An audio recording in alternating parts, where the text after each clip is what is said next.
Hi, இன்றைக்கி நம்ம சேனலில் வந்து மல்லி சிக்கன் 65 தான் செய்ய போகிறோம். அதுக்கு தேவையான பொருட்கள் வந்து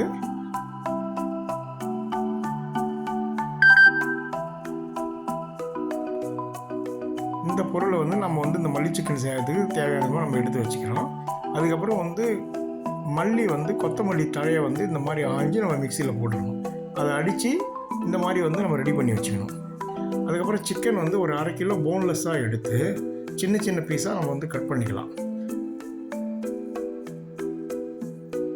அதில் வந்து நம்ம அந்த இன்க்ரீடியன்ட்ஸ் எல்லாமே வந்து மிளகாய்த்தூள், காஷ்மீரி மிளகாய்த்தூள் போட்டால் கலர் வரும். அதுக்கு இந்த கார்ன்ஃப்ளவர் மாவு, மைதா மாவு, கொஞ்சம் வந்து கரம் மசாலா மாவு, சீரகத்தூள், இதெல்லாம் வந்து 2 ஸ்பூன் நம்ம வந்து அதில் போட்டு மிக்ஸ் பண்ணிக்கிறோம். அதுக்கப்புறம் வந்து நம்ம வந்து ரெடி பண்ணி வச்சுருந்த முட்டையை வந்து ஒரு முட்டையை வந்து உடச்சி ஊற்றிக்கிறோம். அது கூட வந்து கொத்தமல்லி அரைச்சி வச்சதையும் அதில் போட்டுக்கிறாங்க. போட்டு தேவையான அளவு நமக்கு வந்து சால்ட்டு வந்து நம்ம அதில் போட்டுக்கிறோம். இதை வந்து இப்போ வந்து அதில் வந்து கொஞ்சோண்டு வந்து புளிப்புக்காகவும் அந்த சிக்கன் மிருதுவாகிறதுக்காகவும் நம்ம வந்து அதில் லெமன் வந்து பிழிஞ்சு ஊற்றிட்டு அதை வந்து நல்லா மேரினேட் வந்து நல்லா பண்ணணும். இந்த மாதிரி பண்ணுற மாதிரி நல்லா பிசைஞ்சு வச்சு ஒரு அரை மணி நேரத்துலேருந்து 1 மணி நேரம் வந்து நம்ம நல்லா ஊற வச்சிடணும். ஊற வச்சதுக்கப்புறம்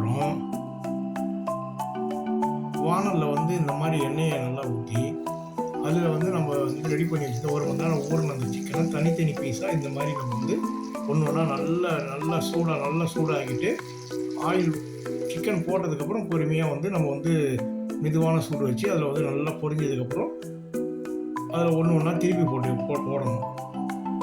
இந்த மாதிரி திருப்பி போட்டு அதில் வந்து ஒட்டாதுக்கிறதுக்காக இந்த மாதிரி கரண்டியால் வந்து நம்ம திருப்பி போட்டுட்டு நல்லா வெந்ததுக்கப்புறம் இந்த மாதிரி எடுத்து நம்ம வந்து இதில் வச்சுக்கணும். பேப்பரில் தனியாக வந்து ஒரு ஃப்ளாட் பேப்பரில் வந்து எடுத்து அதில் வந்து ஆயில் எடுக்கிறதுக்காக அதில் வந்து இந்த மாதிரி எடுத்து வச்சுக்கலாம்.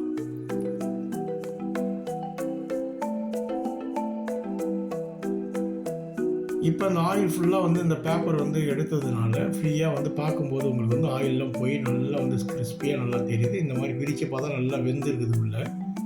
இப்போ வந்து ஒரு பவுலில் வந்து எடுத்தது வந்து ரெடி பண்ணி வச்சுருக்குங்க. பிடிச்சிருந்தால் நம்ம சேனலை சப்ஸ்கிரைப் பண்ணுங்கள், ஷேர் பண்ணுங்கள், லைக் பண்ணுங்கள், கமெண்ட் பண்ணுங்கள், உங்கள் நண்பர்களுக்கு சொல்லுங்கள். நன்றி.